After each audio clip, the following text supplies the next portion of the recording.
The goal of this lesson is to identify central issues in social studies. What are central issues and how do we identify them? Central issues are the main problems or topics that are related to an event.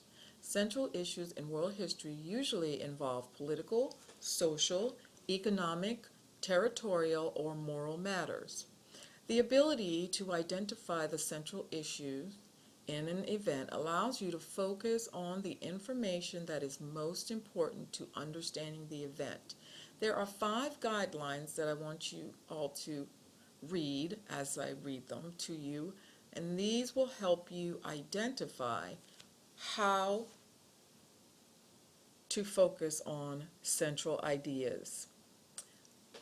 First guideline, identify the subject of the information. What is the information about? Determine the source of the information. Is it a primary source or a secondary source? Determine the purpose of what you are reading. Why has the information been provided? Find the strongest or most forceful statements in the information. These are often clues to issues or ideas the writer thinks are the most central or important. And last, think about values, concerns, ways of life, and events that would have been important to the people of the times. Determine how the information might be connected to these larger issues. Let's look at this statement. The school district budget will be cut $300,000 next year. Can you find the central issue in this topic?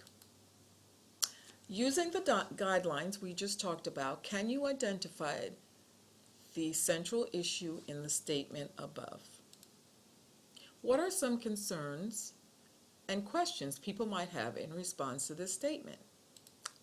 Let's list some of your ideas. What will the school have to cut to lower their budget? Will they have to cut textbooks, teachers, art class, sports? Will class be bigger? Will free lunch be cut? Can you think of some more things that might have to be done to reduce the existing budget? What do these things have in common?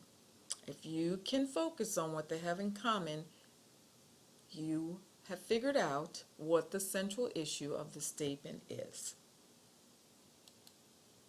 The central issue in this statement involved here is how will budget cuts affect educational quality and school life? Now it's time for you to practice what we've just talked about and what we've just done. Here is the statement. It's actually a little paragraph that I want you to find the central issue in this paragraph. So let me read it for you, and then we'll go down the questions and you'll have time to work with a partner.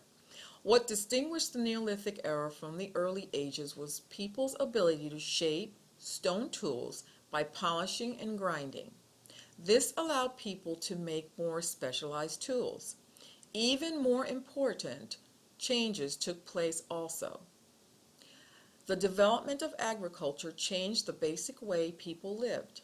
Earlier, people had been wanderers who moved from place to place in search of food. Some people began settling in permanent villages.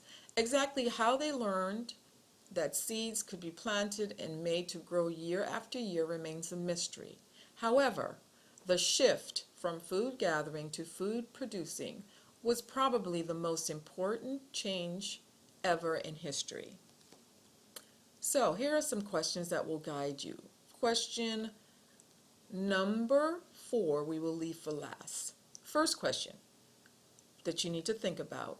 What is the general subject of this passage? Next question. What changes distinguish the Neolithic era from early periods? Let's skip to 4. What statement in the passage will help you determine the central issues? And last but not least, according to this writer, what is the central issue to understand about the Neolithic era? Okay, so now working with a partner, I want you to answer the questions and then identify the central issue of this passage.